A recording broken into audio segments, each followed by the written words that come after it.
Antoine Baron, bonjour. Bonjour. Vous venez de reprendre l'exploitation familiale. Quelle transformation avez-vous faite en arrivant et pourquoi ? Oui, donc mon père était installé sur une exploitation de 100 hectares qui produisait 500 000 litres de lait et 120 truies en essor-engraisseur. Je me suis installé 2 ans et demi.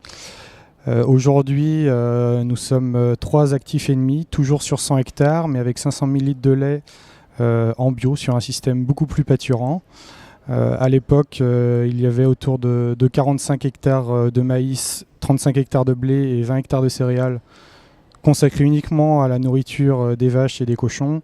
Aujourd'hui, on part sur un système de polyculture élevage qui nous permet de nourrir les vaches avec beaucoup plus de pâturage, qui est un mode qui convient un petit peu mieux à notre philosophie de l'élevage.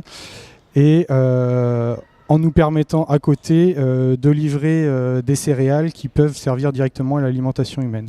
On se rapproche du système qui nous paraît être le plus cohérent sur le plan écologique, économique et social dans l'ouest de la France à l'heure actuelle. Pourtant, quand on parle de polyculture élevage, c'est un mot qu'on a entendu il y a longtemps, donc ça pourrait paraître comme un retour en arrière presque. Je pense qu'on est en train de vivre une parenthèse en fait. Et on va plutôt vers l'avant en construisant ça. Je veux dire en disant ça. Non, bien entendu, mais depuis 2 siècles, on sait que pour produire des plantes à destination de l'alimentation humaine, on a besoin, et notamment des céréales, puisque c'est ça quand même la base de notre alimentation, on a besoin d'introduire des légumineuses fourragères ou des prairies dans les rotations. Depuis quelques décennies, c'est très récent, grâce au pétrole, aux engrais d'extraction chimique, grâce aux produits phytosanitaires, on a pu d'un côté faire des cultures en se passant de l'élevage, en sortant artificiellement les cultures du cycle de l'élevage, et on a pu faire de l'élevage en se passant de la question des cultures et même en consommant une grande partie des cultures pour nourrir les animaux. Aujourd'hui, on va vers un monde qui va devoir répondre aux défis du carbone, aux défis de la pollution, à des défis sociaux sans précédent. Je pense que la polyculture élevage va revenir en force dans nos régions, dans les régions du Grand Ouest et dans les régions céréalières, comme le système le plus cohérent pour répondre aux enjeux de demain. Donc en fait, vous êtes un précurseur.